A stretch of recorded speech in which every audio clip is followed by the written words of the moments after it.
आऊज़ुबिल्लाहि मिनश्शैतानिर्रजीम बिस्मिल्लाहिर्रहमानिर्रहीम। सामीन मोहतरम अस्सलामु अलैकुम वरहमतुल्लाहि वबरकातुहू। उम्मीद करता हूँ कि आप ईमान और सेहत की बेहतरीन हालत में होंगे। अल्लाह ताला मेरी और आपकी बल्कि पूरी उम्मत की हिफाजत फरमाए। अल्लाह ताला आपको नज़र बद से, शयातीन के शर से, ज़ालिमीन के जुल्म से, अल्लाह ताला हर किस्म के फितने फसाद से, लड़ाई से अल्लाह ताला आपको महफूज रखे। अल्लाह ताला आपके बच्चों को फरमा बरदार बनाए, आपकी औलाद को नमाजी बनाए। अल्लाह आपके लिए हदायत के फ़ैसले फरमाए। अल्लाह पूरी उम्मत मुस्लिमा की हिफाजत फरमाए। जहाँ जहाँ मुसलमान मज़लूम हैं अल्लाह ताला मुसलमानों की मदद व नुसरत फरमाए। अल्लाह ताला हमारे मुल्क पाकिस्तान को, पूरे आलमी इस्लाम को अमन व सलामती का गहवारा बनाए। अल्लाह हरमैन शरीफैन की हिफाजत फरमाए। सामने मोहतरम, आज आपके लिए एक वजीफ़ा लेके आऊँ फिर सूरह अल फातिहा का। ये एक ऐसा अक्सीर और मुजर्रब वजीफ़ा है कि इस अमल से हज़ारों लोगों की ज़िंदगियाँ बदली हैं, हज़ारों लोगों को इससे फ़ायदा पहुँचा है। ये अमल आप करके देखें, इंशाअल्लाह इस अमल की बरकत से अल्लाह आपको भी नवाजेंगे जैसे दूसरे लोगों को नवाजा। ये अमल आपने कैसे करना है, इसका तरीक़ाकार मैं आपको बता देता हूँ। जैसे मैं बताऊँ वैसे वैसे आपने करना है, और कितने दिन करना है इंशाल्लाह ये भी मैं आगे चल के आपको बताता हूँ कि ये आपने कितने दिन करना है।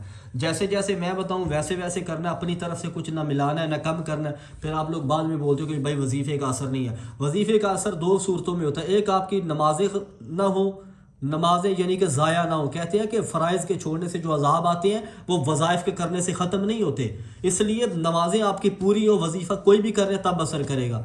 उसके बाद यकीन कामल, यकीन के ऊपर सारी बात होती है। जब तक आपका यकीन कामल नहीं होगा तब तक कोई भी वजीफ़ा असर नहीं करेगा, तब तक कोई भी वजीफ़ा असर नहीं करेगा जब तक आपका यकीन कामल नहीं होगा।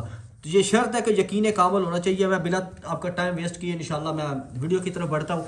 सबसे पहले आपने किसी भी नमाज के बाद ये अमल कर सकते हैं, ठीक है, किसी भी वक़्त कर सकते हैं, बीच में बोलना नहीं है,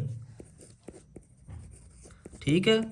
मैं अगर सारा लिख के बताऊं तो ये बहुत वीडियो लंबी हो जाएगी, फिर लोग इतराज़ भी करते हैं कि भाई वीडियो लंबी हो गई है, इसलिए मैं शॉर्ट बता रहा हूँ। किसी भी वक्त कर सकते हैं, लेकिन आज जिस टाइम करना है कल भी उसी टाइम ही करना है, ये आप देख लें, ठीक है। बात नहीं करनी किसी से, वजीफ़ा करते वक्त किसी से बात नहीं करनी। उसके बाद आपने क्या करना है, अल्लाह ताला का एक इसमें मुबारक है या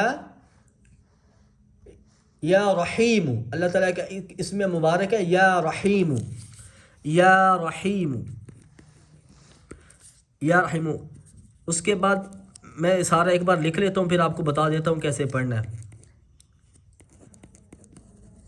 ये मैंने लिख लिया, ये इसमें मुबारक है या रहीम। आपने अव्वल आखिर दुरूद शरीफ लाजमी पढ़ना, वो नीचे मैं लिख दूंगा ताकि आपको आसानी रहे, ठीक है।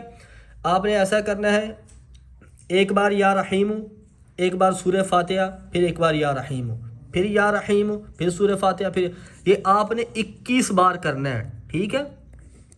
21 बार करना है ऐसे, 21 बार ऐसे पूरा होगा। या रहीम सूरह फातिहा या रहीम एक बार हो गया, या रहीम सूरह फातिहा या रहीम 2 बार, ऐसे आपने 21 बार करना है। फिर दूसरे दिन अल्लाह ताला का एक इसमें मुबारक है या वहाब प्लस सूरह फातिहा प्लस या वहाब, ये आपने 27 बार करना है, ठीक है। 27 बार जैसे ऊपर किया, या वहाबू सूरह फातिहा या वहाबू एक बार हो गया, या वहाबू सूरह फातिहा या वहाबू 2 बार हो गया, यानी कि 27 बार हो जाएगा ऐसे। अव्वल आखिर आपने दुरूद शरीफ लाजमी पढ़ना, ठीक है। अव्वल आखिर दुरूद शरीफ ताक पढ़ सकते हैं, ठीक है। मैं वीडियो ज़्यादा लंबी नहीं लेके जाता, यहाँ बैंड करता हूँ, ठीक है। अव्वल आखिर दुरूद शरीफ पढ़ लेना। वजीफ़े का तरीका कर आपको समझ आ गया होगा। तो सामने बोलते ये थी वीडियो। अगर आपको पसंद आई तो चैनल पे नए हो तो चैनल को सब्सक्राइब कर दें और बेल आइकन को ज़रूर दबाएं ताकि हर आने वाली नई वीडियो की अपडेट्स आप तक पहुँच सके।